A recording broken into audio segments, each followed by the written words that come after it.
자, 여러분 안녕하십니까, 웰시TV입니다. 오늘은 두 가지 소식을 전해 드릴 건데요.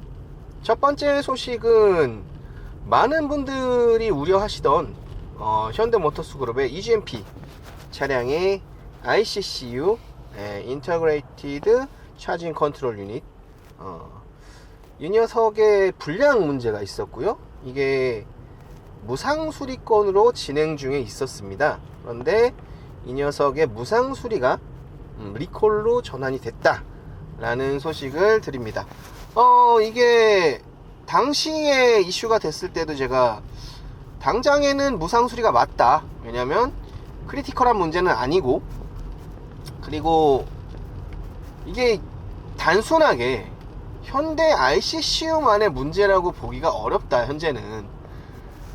왜냐면 이게 충전기하고 필연적으로 커넥션이 되는 그런 장치인데, 충전기 쪽에서 IEC61851의 표준을 지키지 않았다라고 하는 이런 호환성 문제들이 보고가 되고 있기 때문에, 이 부분에 대해서 어떤 호환성 문제가 충전기 쪽에 내재되어 있는지, 또 이것을 그러면 ICCU에서는 어떻게 해결을 해야 하는지, 이런 부분들이 해소되기 위해서는 상당한 시일이 소모될 것이다. 왜냐하면 충전기가 한두 종류가 아니지 않습니까? 사업자들도 많고요.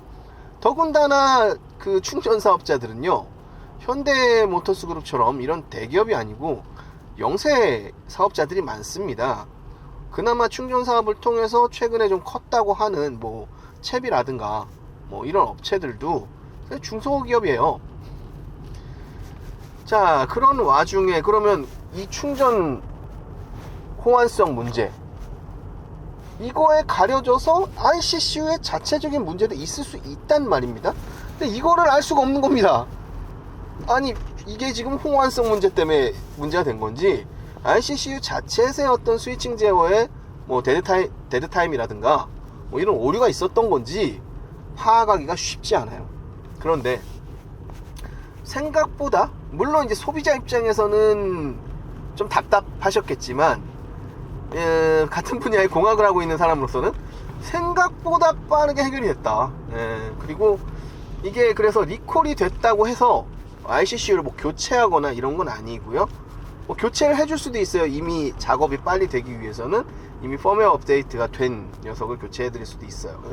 시스템 펌웨어 업데이트로서 어쨌든 해소가 됐고, 다만 이제 아쉬운 것은 이게 뭐 테슬라 마냥 중앙 통제식의 통합 시스템이면 뭐 이 부분에 ICCU의 펌웨어도 OTA로 할 수 있을지 모르겠는데, 현대 같은 경우는 모듈러 방식이기 때문에 각 어셈블리 단위의 시스템 펌웨어 업데이트는 개별로 해줘야 됩니다. 그래서 이거는 아마 리콜 통지를 받으시고 사업소를 방문하시면 펌웨어 업데이트를 받으실 수 있을 거고요. 기존의 무상수리 펌웨어 업데이트하고 좀 더 버전이 올라갔을 거예요. 이제 그때는 현대가 자신들이 할 수 있는 영역에서 최선을 다했다면, 이번에는 아마 충전기와의 호환성 문제까지도 고려가 돼서 업데이트된 그런 펌웨어 버전이 올라갈 것으로 생각이 되어집니다. 그래서 이 말도 많고 탈도 많았던 ICCU 문제 해결이 됐다고 말씀을 드리고, 사실 유독 우리가 현대한테 뭔가 많은 뭐라고 해야 될까요, 좀 균일하지 않은 잣대를 들이대서 그런 것도 있는데, 그만큼 국산 브랜드이기 때문에 많은 기대가 걸려 있어서 그렇다고 생각을 해봅니다. 사실 테슬라라든가 BMW의 CCU 문제가 사실 더 큰데, BMW CCU 같은 경우에는 이미 현대 EGMP ICCU의 10배가 넘는 그런 문제가, 그런 불량률이, 걔네도 결함인데, 심지어 리콜을 하긴 했는데 뭐 개선품에 확인이 안 되고, 파나소닉에서 공급을 하고 있는데 해당 CCU를, 이 보증이 짧아요. 보증이 2년밖에 되지 않습니다.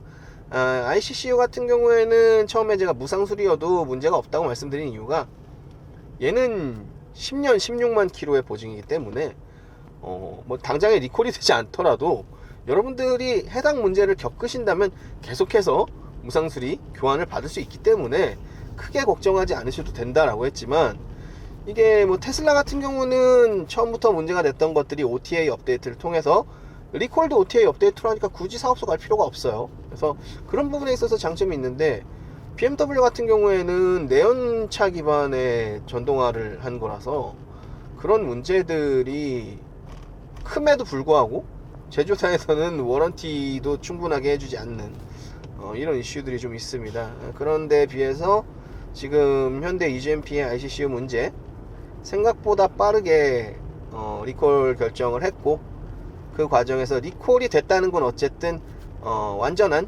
해결 방도를 찾았다는 뜻이기 때문에 리콜을 받으신 이후에는 뭐 딱히 걱정 없이 충전하고 다니셔도 될 것 같습니다.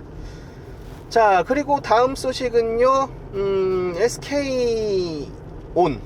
저희가 얼마 전에 인터배터리 2024 전시회의 취재를 여러분들께 좀 들려줬었는데, 요번 인터배터리 2024 내용 너무 좋았어요. 그리고 우리 K배터리의 앞선 기술력들 충분히 볼 수 있었고, 또 우리 K배터리 3사가 준비하고 있는 이 미래, 사실 미래라고 하지만 굉장히 바로 코앞까지 다가와 있고, 그리고 그 코앞까지 다가와 있는 내용들을 자신감 있게 이 세부적인 기술까지 전시를 해놓는 그런 모습을 보면서 좀 뿌듯했는데요. 여기서 이제 우리가 SK온 최근에 구반반 공정을 성공시키고, 실제로 구반반 공정에 2603셀, 2603셀 지금 요번 아이오닉 5 페이스리프트, 그리고 아이오닉 5N, 그리고 EV9에 들어가 있는 니켈 88%, 이 녀석 같은 경우에도 물론 구반반 공정이라고 말씀드렸어요. 이 녀석 같은 경우에도 대단한 배터리인데, 앞으로 구반반을 비롯해서 현대자동차 그룹의 주력이 될 배터리에 대해서 SK온이 약 590기가와트의 물량에 대한 계약 체결을 현대자동차와 앞두고 있다고 합니다. 지금 조율 중이라고 하는데요. 여러분, 590기가와트예요. 굉장한 규모죠. 대략적으로 80조 원의 규모라고 합니다. 그래서 세간에서는 이번 계약이 성사가 된다고 하면 이 현대자동차 그룹의 전기차 드라이브에 굉장히 장기 계약, 물량을 확보하기 위한 장기 계약이 목적이 아니겠느냐 라는 이제 내용들인데, 저는 조금은 다르게 생각해 보기로 했어요. 물론 그것도 맞을 것 같은데, 단순히 이게 그냥 장기 계약일 뿐이겠느냐. 단순히 장기 계약이라고 하기에는, 그러면 시간의 흐름에 따라 배터리의 광물 가격이 조절되고 배터리 가격이 변동되는 거에 대한 그런 계약 내용도 해야 될 텐데, 그것을 물론 안 할 수는 없지만 너무 긴, 예를 들면 막 10년이라고 해볼게요. 그런 기간 동안 이걸 하기에는 너무 계약 내용이 복잡해질 겁니다. 그래서 이거는 장기간이기도 하지만 현대자동차의 전동화 드라이브에 대한 이 속도전, 이제 2025년 11월부터 현대자동차가 각 위치에, 각 지역, 각 대륙에 지금 전동화, 즉 전기차 전용 공장을 짓고 있는데, 그게 완공되는 시점이 2025년 11월입니다. 즉 그렇기 때문에 2026년부터 우리가 다음 세대 EMES 플랫폼과 함께 완성도가 높아진 EGMP 플랫폼, 그리고 지금은 완벽한 라인업이 갖춰지지 않았지만 그때 가면은 현대자동차의 전동화 모델들이 완전한 라인업을 갖추고 출격을 하게 될 거란 말이죠. 그랬을 때 지금과는 뭐랄까, 이렇게 리니어하게 상승하는 규모가 아닌 갑작스럽게 폭증하는 그런 배터리 수급의 필요성을 겪게 될 거예요. 그 시점에서 배터리 수급을 안정적으로 가져갈 수 있게 미리 준비하는 거라고 볼 수 있습니다. 그리고 이러한 계약이 가능한 자체가 현대자동차 그룹이 그동안 SK온과 긴밀한 선행 연구를 통해서 배터리를 합작해왔던 부분도 있고요. 그래서 일전에도 한번 소개를 해드렸죠. 현대자동차가 리튬이온 혹은 리튬 메탈 배터리에 대한 연구소를 설립하고 이 연구 장학생 레벨에서부터 인재들을 사전에 소집하고 있다. 그런 인재들을 미리미리 선점해서 이 전기차 분야에서 아주 기술적인 우위를 확보하려고 노력을 하고 있다라는 내용을 한번 전달 드렸어요. 이게 중요한 게 뭐냐면 결국 이런 계약을 할 수 있다는 자체도 배터리 기술에 대한 이해도가 높다는 뜻이 됩니다. 저희가 처음에 여러분들께 전기자동차를 처음에 소개해 드릴 때 리막의 이 기술을 기반으로 폭스바겐과 현대그룹이 굉장히 많은 투자를 했죠.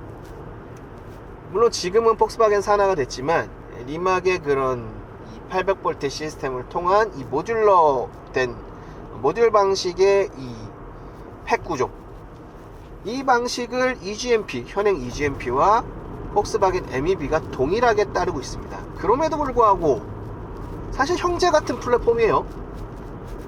생긴 것도 거의 비슷합니다. 유사합니다.